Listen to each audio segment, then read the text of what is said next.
చేస్తున్న విధానం కేవలం తెలంగాణ ఆంధ్రప్రదేశ్లోనే కాదు, జాతీయంగా అంతర్జాతీయంగా కేటీఆర్ గారికి వస్తున్న మద్దతు, వీటిని దృష్టిలో పెట్టుకొని ఈర్ష్యతోని ఒక కుట్రపూరితమైన ప్రచారానికి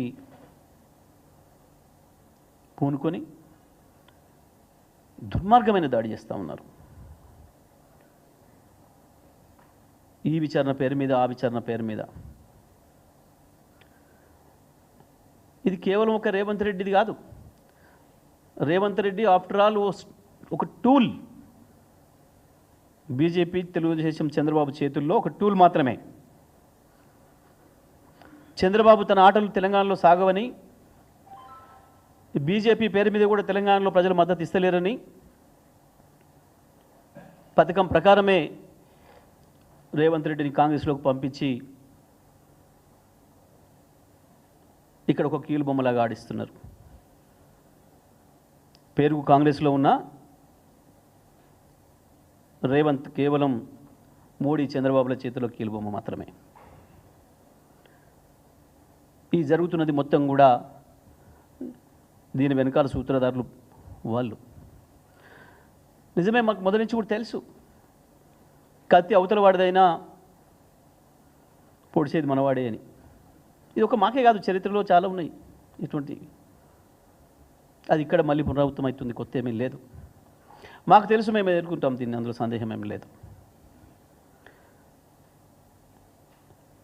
ఏముందని ఫోన్ ట్యాపింగ్, ఒక్కడొక్కడు రెచ్చిపోయి బల్బ్ ఎక్కువై ఇష్టం వచ్చిన పద్ధతిలో మేమ్స్ పెడుతూ, ఎవడొచ్చిండు వాడికి సమాచారం పెట్టిన వాడికి? ఎక్కడ వినరు? కేసీఆర్ కేటీఆర్ సంబంధమా? ఏ ఒక్క ఆడపిల్ల వచ్చి నా ఫోన్ ట్యాప్ చేసిన చెప్పారా ఇప్పటి వరకు?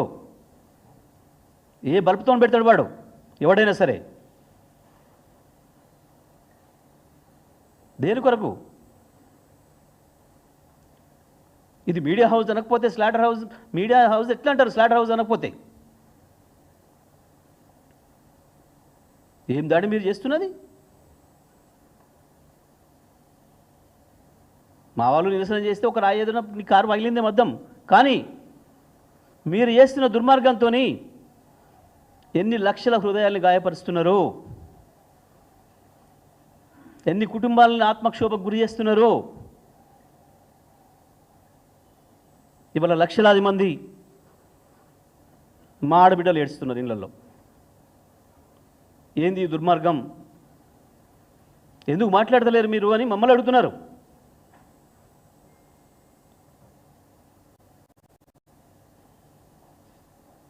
రాజకీయ పార్టీలుగా మేము ఆరోపణలు చేసుకోవచ్చు,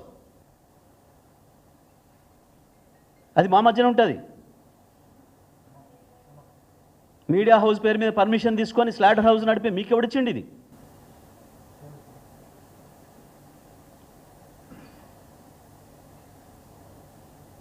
ఏముంది? సంవత్సరాల కాలంగా ఓ పరిమాణ కాళేశ్వరం మాట్లాడినరు. ఏముందిరా కాళేశ్వరంలో? ఒక పిల్లర్ కొంగితే ఎన్ని ప్రాజెక్టులు కొట్టుకపోతున్నాయి, ఎన్ని వంతెనల కూలి ఎంతమంది చేస్తున్నారు మీ రాష్ట్రాలలో? మీరు వెళ్తున్న చోట తీద్దామా లెక్క?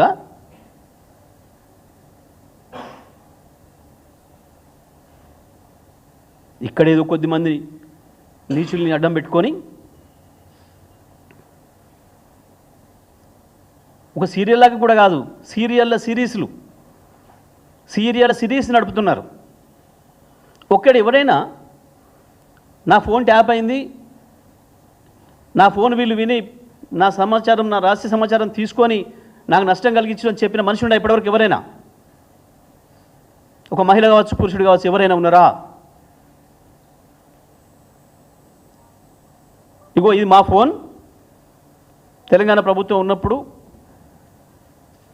వినడం ద్వారా నా రహస్యం తీసుకుపోయినరు, దీంతో నాకు నష్టం కలిగించిండ్రు, నా ప్రైవేట్ సంభాషణ విని బయట పెట్టిండ్రు, నా పరువు ఏదైనా తీసిండ్రు అని వచ్చిన కంప్లైంట్ ఒక్కటి ఉందా ఇప్పటి వరకు? నేను తెలంగాణ ప్రజలందరికీ విజ్ఞప్తి చేస్తూ ఉన్నా, ఇది ఒక పథకం ప్రకారం జరుగుతున్న దుర్మార్గమైన దాడి తప్ప అక్కడ ఏ కేసు లేదు. ఎవడి సంభాషణ వినే అక్కడ మాకు లేదు. ఏందో ఆడవాళ్ళ ఫోన్లు విన్నారు, మగవాళ్ళ ఫోన్లు విన్నారు, ఇంకోరు ఫోన్లో విన్నారు.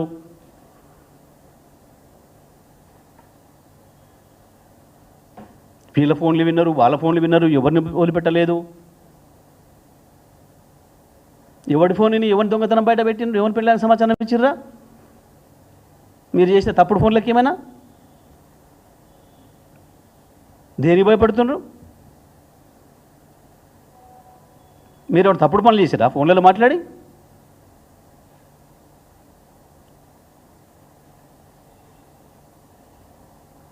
మిల్లర్కి ఇచ్చారా సమాచారం ఎవరిదన్నా?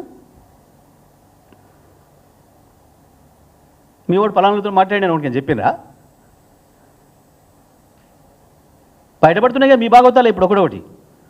పెద్ద పెద్ద నీతులు చెప్పేటోళ్ళు ఏం పని చేస్తున్నారో, నీతి సూత్రాలు చెప్పేటోళ్ళు మాట్లాడేటోళ్ళు. ఫోన్ ట్యాప్ లేదు, ఏది లేదు, ఒక పనికి మాలిన కేసు. కేవలం మీ తప్పులు కప్పిపుచ్చుకోవడం కొరకు. అన్నిటికీ మించి కేసీఆర్ తెలంగాణను వేరు చేసిండు, తెలంగాణ అద్భుతంగా ముందుకు పోతుంది, మా భాగవతాలు బయటపడుతున్నాయి, మేము ఇంత పెద్ద విజనరీలో చెప్పుకుంటే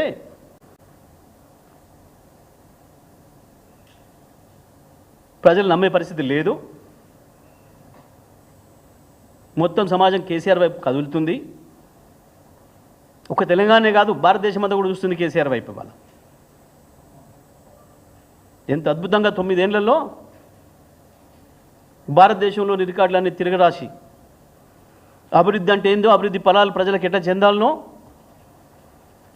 సంక్షేమాన్ని ఎట్లా చేయాలనో, శాశ్వతమైన అభివృద్ధిని ఎట్లా చేయాలనో ఈ దేశానికి రోల్ మోడల్గా చేసిన కేసీఆర్ను మళ్ళీ దేశమంతా గుర్తిస్తూ ఉంది. వాళ్ళ అది వీళ్ళ కుట్రకు కారణం, అది వీళ్ళ కక్షకు కారణం.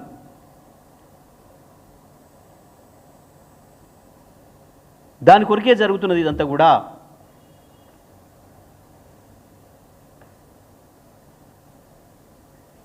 ఎవరో ఆఫీసర్ ఏదో ఎంక్వైరీ చేస్తే ఈయన పరకాయ ప్రవేశం చేసి రాస్తాడు. ఈయన పోయి కూర్చొని వచ్చినట్టు మన ఇంటర్గేషన్ చేసి వచ్చినట్టు. నీతులు చెప్పడానికి కొంచెం మన సిగ్గుండాలి కదా. ఏం రాస్తున్నారు నీ పేపర్లో రోజు?